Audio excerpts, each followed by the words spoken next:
What's up, everybody? Welcome back to another episode of the Dripping Creativity Podcast. I'm your host, Chris Corvan, and today we're diving into the mind of Nicole Grant, a passionate sci-fi writer and poet from the Pacific Northwest. Nicole's journey into writing is beautifully influenced by her love of gardening and lush landscapes around her. We're going to explore character development in sci-fi, the balance between poetry and prose, and so much more.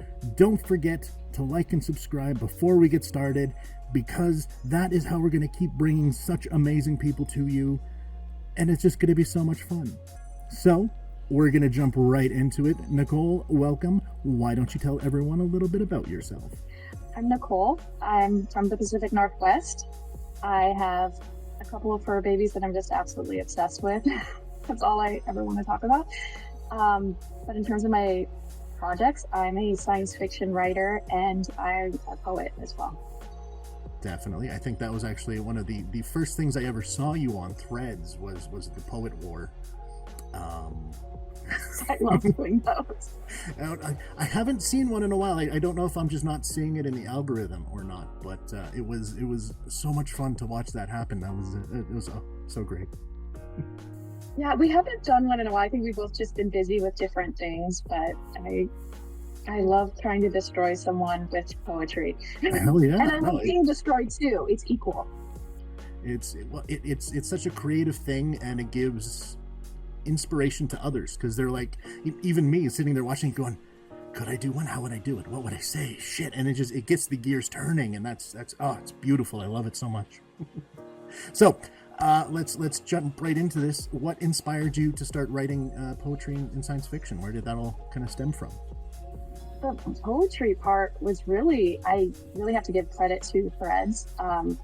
I saw a bunch of other poets on there, and I always just thought it was something I couldn't do, because I took a poetry class in college and it was all focused on iambic pentameter and interpreting these poems from like 200 years ago.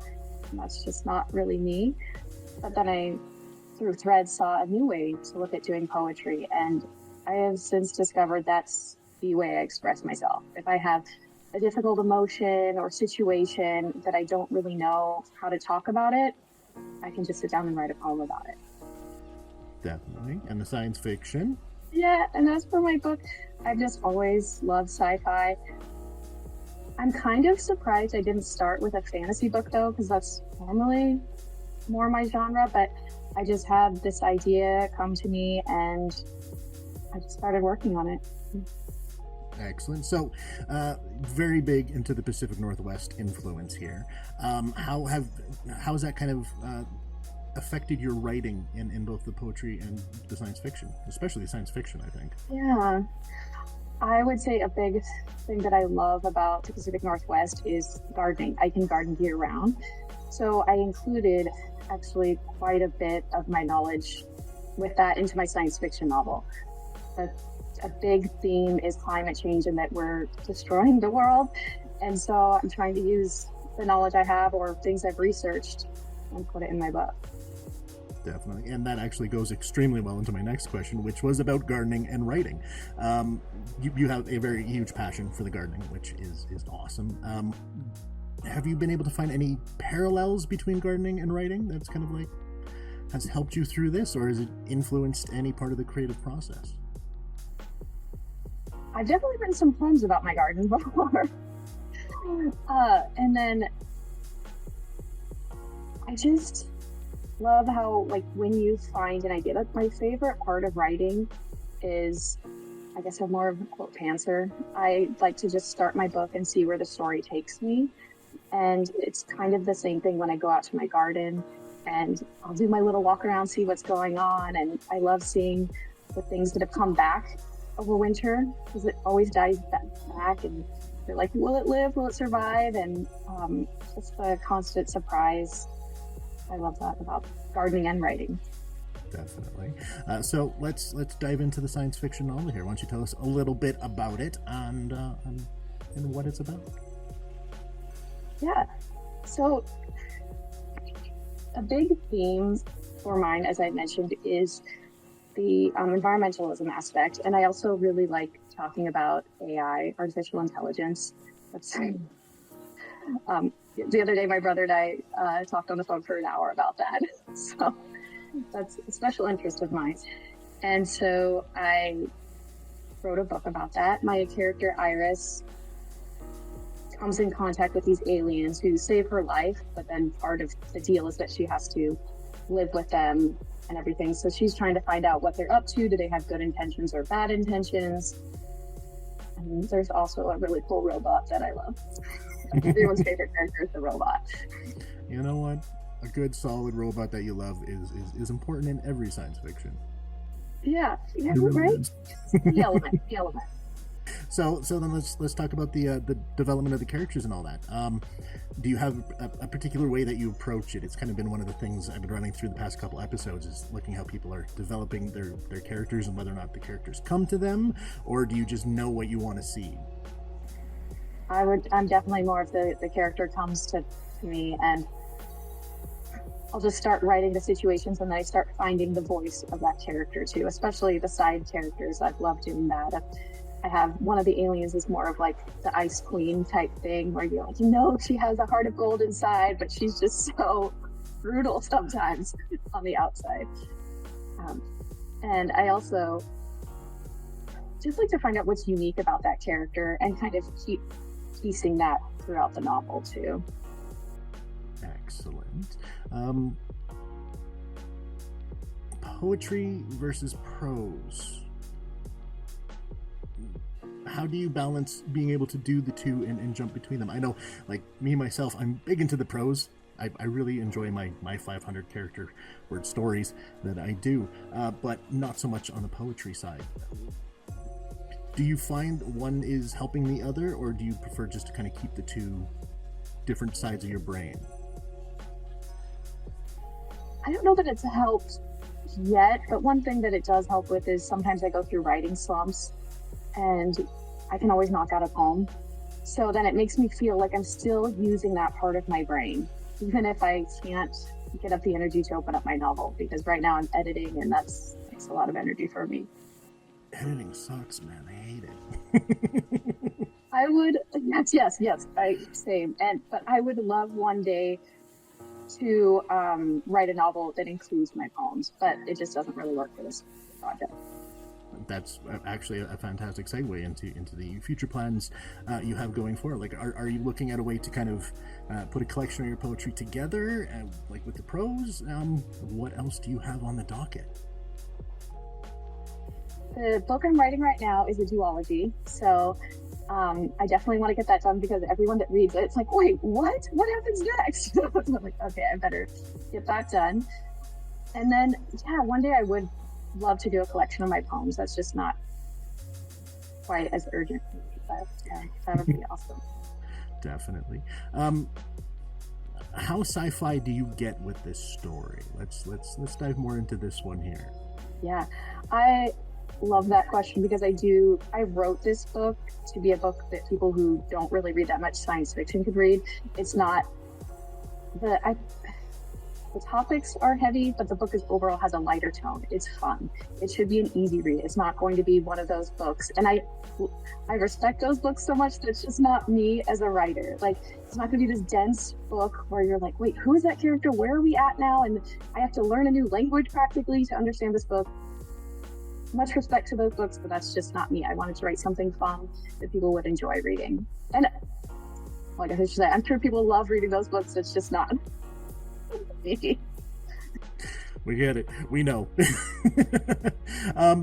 So then, with the world building aspect of it, like, is it a vastly different thing that you actually had to kind of sit down and create an entire world out of it, or is it something you're able to just kind of meld into what we currently know?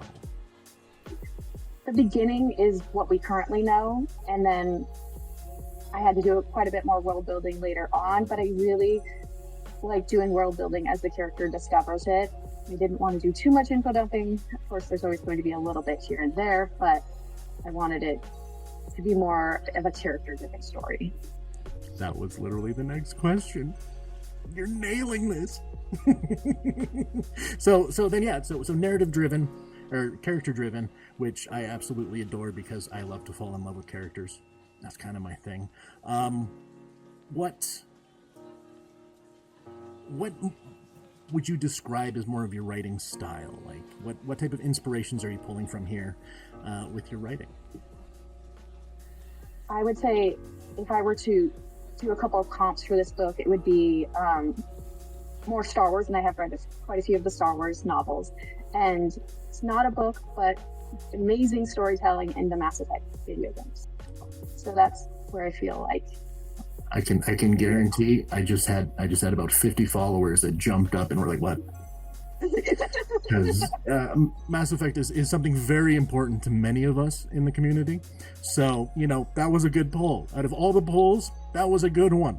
And once I start doing marketing, I'll probably have to include that in my comps for sure. Definitely, and we're gonna be all over that shit because that's awesome. So you just want to talk about the ending. Hopefully, I stuck the landing better. Okay, for the record, it's a tangent, I know. I loved the ending of Mass Effect 3. I did, very much. It made complete sense. And then they followed it up with the Citadel DLC, which is the greatest DLC almost ever. So it's awesome. I have no problem with it. Anyways. You have no problem with it. I literally, I don't, because like the big battle happened and it made sense. And then you had to close off the series. And the entire series is based around making one of three choices. Why would it not end that way? Because it just logically makes sense. Sure, it was a massive info dump and they had to go and fix some things after, but it made sense to my brain where it's like, you know what? It's been a long ass journey. We're kind of here. Could have been done a little better, but I had no problem with it. It made sense to me too. I just wish more of the choices you had made prior would have had more of an impact on that. Without a doubt, they could have done more callbacks and more of a lead up, definitely. But at the same time, through the entire journey of the games, especially if you started with one, you are getting your end caps to all the different storylines that you've created as you go. So like the third game is really just one entire ending that just ends with Starchild. Regardless, I'm still looking forward to 4, and I loved Andromeda. I'm a fan. Yeah, I haven't been playing as much yet. I haven't finished Andromeda yet. I forced Eva to play it. I forced her to play it, and she loved it. She played it all the way through and finished it, and absolutely loved it. It's honest. It's one of the few games I go and replay yearly because I love that story so much and the characters. Oh, it's so good. I may have to restart it. Highly I guess this is another tangent, but I also started and never finished Fallout 4, but after watching the show, I'm like, I think I need to play Fallout 4. That show literally made me... Fallout. I had such a hard time getting into Fallout 4. Like, usually for me, if I can make it past hour 3, I'm good to go in a game. I could not get past hour 3. It was the hardest thing for me to do, and I don't know if it was just what I was playing is not the style of Fallout, so my brain just wasn't getting it. But now I'm like, I want to go back in. I want to play it again. Because that show was just amazing. Yep, that's exactly it. And the game was a little bit too open world for me on what I normally like for games, but I'm like, I gotta know what happens next in this. I can't wait for the next season. Oh God, yeah, I know. It's one of those roundtables I want to do just talking about that show, because I could go on about every aspect from the making of it to the storyline itself. I only have 2 issues with the entire series, and that's it, and that's pretty good for me. So I'll take it. I'm like, maybe I'll have to rewatch it and try and get on your roundtable for that show. I'm more than welcome to come, man. Even if you haven't seen it, you're more than welcome to come. Roundtables are just fun. I just like doing them. I have roundtables for everything planned. So, all right. Let's bring it back here before I go way out there. If you were to give gardening tips to an alien species, what 3 pieces of advice would you offer them? Compost. I mean, yeah, I love composting. That's another thing. I could probably do a TED Talk on composting. It's a great way to save money. It's a great way to get rid of scraps without throwing them into that's the next question. That's the next question. We're coming to that. I'm just and you're gonna kill plants. At first, I felt like a terrible garden mom. I was like, oh my gosh, this plant died, but it's part of the process, part of the learning. And yeah, I guess I would just, for me, at first when I gardened, I wanted to try and grow everything that may not be the best for my region, but that takes a lot of resources to try and grow certain things. And now I've dialed it back, and I just pretty much grow things that grow really well in my area. And that's taken a lot less effort now. Definitely makes more sense. Especially after the apocalypse comes. I mean, you know, gotta go fast. I was definitely one of those. I was gardening before the pandemic, but definitely got really into it during that time. It's a fantastic thing to get into. I went deep into like writing and creating shit and didn't go outside at all. So, you know, makes sense. So anyways, going to the composting thing, you are a strong advocate for composting. Can you share some benefits that people might not be aware of? And do you kind of incorporate any of those themes into your writing? I did mention compost a couple times in my book. And I did one time write a poem about the circle of life that is compost.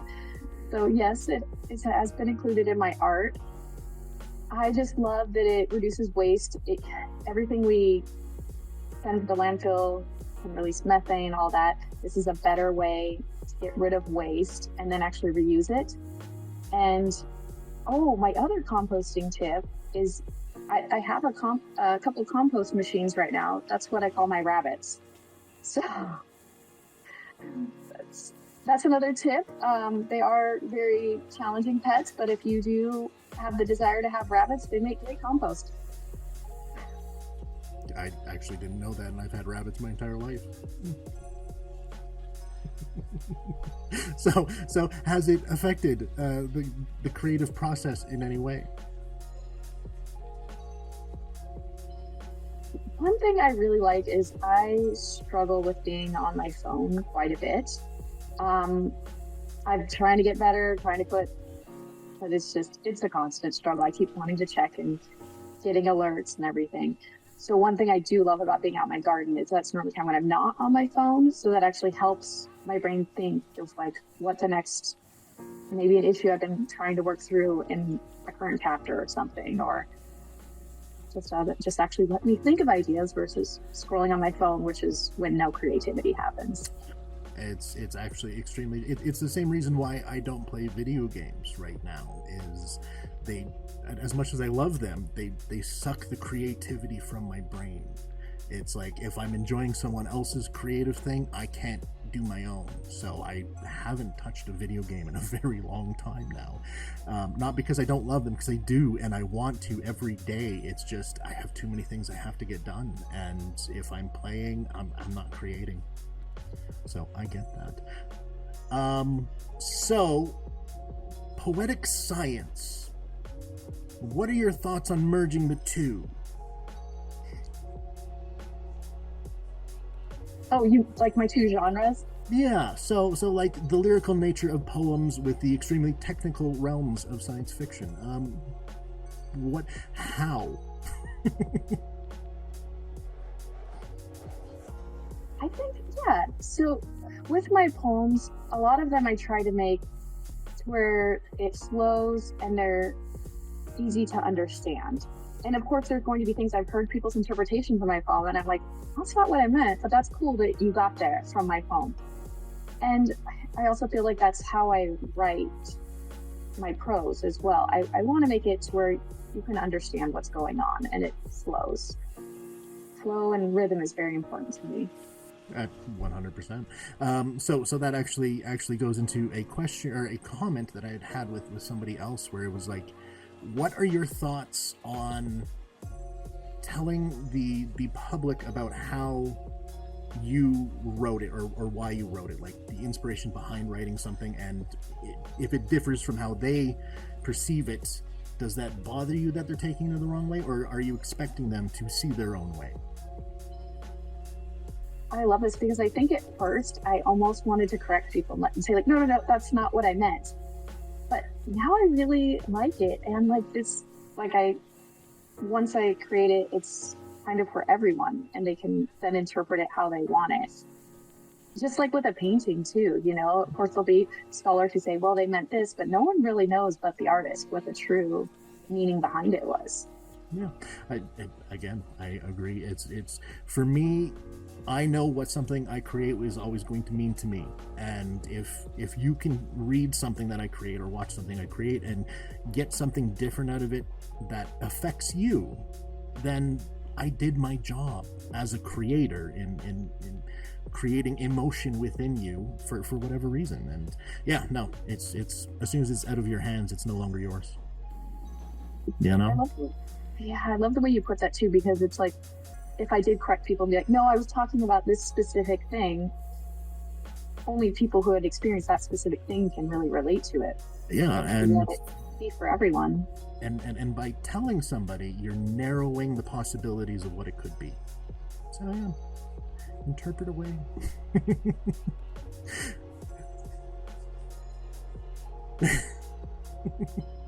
So now, as we're slowly getting to the end here, we got about 8 minutes left, 10 minutes ish. We're gonna do some rapid fire questions. Feel free to take your time. I say rapid fire, but most people end up going on tangents, and really that's what the show's about. So you know. So, if you could have any superpower related to gardening, what would it be? Oh my gosh, to bring all my dead plants back alive. You almost got me there. That was good. That was good. Reincarnation. We'll go with that one. All right. What is one sci-fi technology you wish existed in real life? I mean, I love traveling the world, so I wish we could travel through space at this point. I mean, I know we do somewhat, but I mean... Give me the Normandy. I want the Normandy. Yes, exactly. That's just a small thing. I'm not asking for much. It's a small ship, you know, it's fine. All right, what is the strangest thing you've ever composted? Oh, the strangest thing I've ever composted. At first I'm like, nothing's strange to compost. Okay. So this is when I didn't feel like I had enough compost. So I did go to someone's house and scoop up their chicken manure and put that, and drove back home and put that in my compost bin. So I think it was strange that I drove out. You stole someone's chicken shit to compost it. Well, it's not stealing though. She let me. All right, sorry. I had like 40 chickens and she's like, oh, I have plenty for you. You want chicken shit? I got your chicken shit. Exactly. My cat is now in the room. All right. We have a cat. So we're going to have to deal with that. Yes, Jazzy. 1 second. Jazzy. Oh, yeah. I can't compost cat shit, though. Really? Yeah. They have too many diseases that could then spread to humans. Huh. I did not know that. Basically, any meat-eating animal you don't really want to. Okay, are you coming here or what? Like, you're interrupting the interview. I'm surprised my cat hasn't made an appearance yet. All right. There we go. We have a cat. All right. So, where did I leave off? What is your favorite plant to grow and why? Fennel. It's such a metal plant. And I say that because it releases a hormone that inhibits the growth of other plants around it. And it gets so massive, during the summer, it grows to like as tall as the side of my house. And my rabbits can eat it too, and they love it. So it's just all around. But it takes up like a whole raised bed, so it takes up space. That's pretty metal, definitely. What is your guilty pleasure for books or movies? Oh, guilty pleasure shows is definitely like reality TV, like Love is Blind type of thing. One of them. I am so one of them. Yeah, I like to pretend I'm not. I'm a scholarly poet. When I'm here watching Love is Blind. Well, actually, you could fit really good into the reality show thing that I'm doing with Ali Chappell. because she's going to sit here and explain to me all the characters in reality shows and why we hate them or don't hate them. My problem is my memory's not great, but I could probably chime in. Oh yeah, it's really just for the shits and giggles. I mean, to be fair, I did watch seasons 5 and 6 of Love Is Blind, 6 and 7, the last two. I was coerced into it, and I'll say I enjoyed it. Yeah, it's fine. We won't talk about the people that I hated. I was like, what the? Anyways, can you describe your writing style in 3 words? Oh, chaotic, procrastination.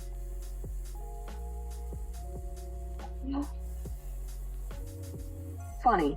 I always try to include humor in my writing. You know what? Those are 3 solid ones that I get. I like that answer. That's a good one. All right. If you could only write in one genre for the rest of your life, what would it be and why? Oh my goodness. This is hard because I've also written a horror comedy screenplay that I love. Why didn't you put that on the list? Why didn't you start with that? Yeah, I should have. I forgot about it because I wrote it a while ago. I'm going to go on this podcast with the dude that loves horror shit, and I'm not going to mention that.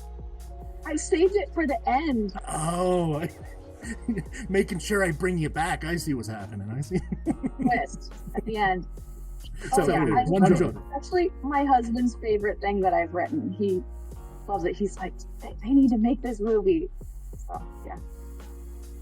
So, which genre would you choose, sci-fi or horror? That's so hard. I guess I would say science fiction because I do feel like I have more of a world idea for this book and how I could expand on it. But if I could then just do that for my novels and then do horror comedy screenplay. That's not how it works. That's not how the game works, man. Well, the game works. Yeah, I guess I would say science fiction. Oh, leaving the horror out there. I'm hurt. I'm genuinely hurt. All right. What is the best piece of writing advice you ever received? The classic, because this absolutely changed my writing. I had been trying to write for a really long time, and I would write 10 pages and read it back and be like, this is crap. But just knowing that the first draft is going to be crap. It's okay. Like, just write it how you feel it, and then the rewrites are to make it better. You know, it all goes back to the same thing that every single person that's been on here has said. Just do it. Just get it done. It took me a while to learn that, but I finally got it. It's literally probably the hardest thing in the world is just to get, the first step and the last step, right? Always the hardest things in the world to do. And so many people have just not done it. They've thought it out, they have it all planned, but it's just like, just do it. It's going to suck. It's okay. We can make it better. What is your top 4 favorite sci-fi novels or movies? And you know what? Games. Why not? Yeah. Rogue One. I love that movie. Good choice. I just rewatch it, and every time I'm like, oh, this is so good. It's so good. Oh, it's one of those ones that I wish I wrote because it's just so good. Yes. Perfect. And then, as we mentioned, Mass Effect. Love the video games there. And then, this was hard for me too because I can't support this writer, but when I was younger, really liked the Ender's Game books. So it's difficult, man. Never meet your heroes. That's all I'm saying. Exactly. I'm like, yeah. And then, just the Fallout show count as science fiction? Yeah, I would call that as science fiction. That was a really good show. Post-apocalyptic science fiction, I'll take it. Yeah. For sure. That was honestly a solid 4. I don't know if I would change many of those. Definitely not Mass Effect or Rogue One. Yeah, no, those are staples. Rogue One was just way too good to be in the Star Wars universe. Like, I love the Star Wars universe. It's ingrained into my body from my father to love the Star Wars universe. And that movie just is such a standout to everything else in just how amazing it was. And ballsy. It was ballsy to do. Oh. Just loved, because I love writing character-driven stories. I love the character development. Oh, to have that many characters be that strong within a movie was awesome. To love every single one of them that just ends up destroying you at the end. You're like, I'm so happy but so sad. Every time I watch it, I'm like, maybe it'll be different this time. Maybe it'll be different. You know what? There are so many things that I read that it's like, it could be different this time. Maybe I missed a line. Maybe there's just something I missed and everything's totally okay now. Stephen King does that to me with the Dark Tower series. Yeah, it's a good series. It's sci-fi. I love it. Pen or keyboard? Keyboard. My handwriting's atrocious, and I'm left-handed, so it's like it's always just right here. You know, solid reasons. All right, then, are you a paperback or an ebook person? Well, so I'm always reading a paperback and an ebook at the same time, or an ebook at the same time. Can't pick both. That's not how the game works. I'm old school. If someone's like, you can't, like the same question, like which genre, paperback. Yeah. There we go. All right, finally, after like 3 people, you're the first one to actually say paperback. Are you a morning creative or a night creative, or a middle of the day, I guess? Absolutely morning. Yeah, I'm like a disgusting morning person. Like, I wake up at like 4 or 5, and yeah. I'm usually up at 6, good to go by like 6:30. So I feel that. Favorite gardening tool? Seeds. Does that count as a tool? I don't know. Maybe not as a tool. No, a garden hose, because I could have set up a watering system, but I love the time I spend just watering my plants and really like taking a look and seeing what's going out there. So, not related to our rapid fire questions that really aren't that rapid fire. How long a day do you spend gardening? It used to be more, but now I have it pretty much really well set up to where it kind of takes care of itself in a way. I do have to do cleanup and weeding and stuff, and I am working on a few projects right now, like trying to cut more into my lawn. Like, I just want to just keep getting rid of the lawn and like adding more plants, because there's just not very much biodiversity in the lawn. And do you play Stardew Valley? Because everything that you're saying is very Stardew Valley to me. No. You should. It's a farming sim game. It's amazing. I love it. My brother's girlfriend, she was gardening one year, and I'm like, oh, she gardened this year? He's like, yeah, on Farmville. But I'd rather be out there doing the gardening. Totally. You know what? I suck at gardening. My backyard needs to be mowed so bad. You really have to have the passion for it, but if you ever have any questions, Can you fly up to Canada and do it for me? That's it. That's my only question. All right, what is your go-to writing snack? Oh, my go-to writing snack. So sometimes I will write at my local pub, and I'll have a beer while I'm writing. Not so much of a. Seen a couple photos of that on Threads. Yeah, I like to be around other people sometimes when I'm writing. It makes me feel like they're working too, even if they're just chatting and stuff. So it helps me focus. But in terms of a snack on a regular basis, probably cereal, because I'm often writing in the mornings. That works. And that actually goes to a question I was going to ask earlier and completely forgot. When it comes to your writing style, are you a silence person? Do you need the background noise? Do you need music, movies? What is your atmosphere like when you're writing? At home, it's silence. But if I'm writing in a cafe or something, I have my noise canceling headphones on, and I will listen to the same song, and I just put it on repeat. That's actually a new one. Yeah.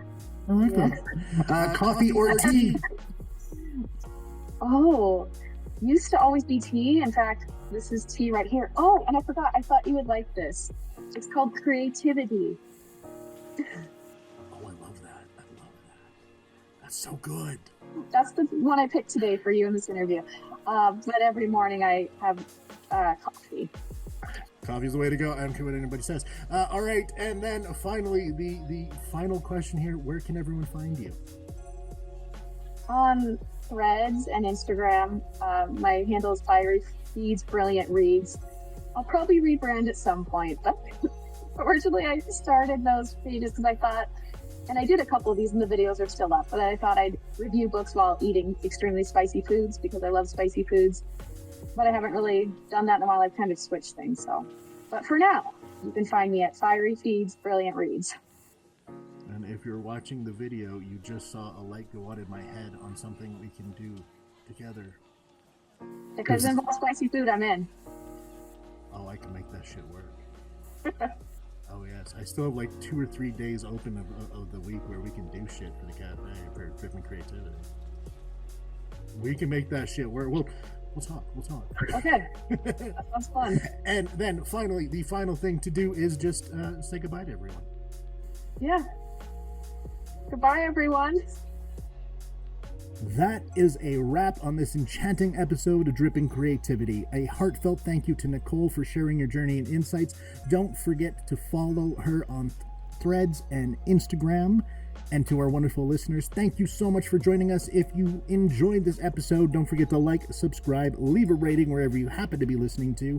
I've been your host, Chris Corvan. You can find me everywhere at Chris of the Void. This has been Dripping Creativity, part of the Creative Coffee Cafe community. Remember, stay creative, stay inspired. And until next time, see ya.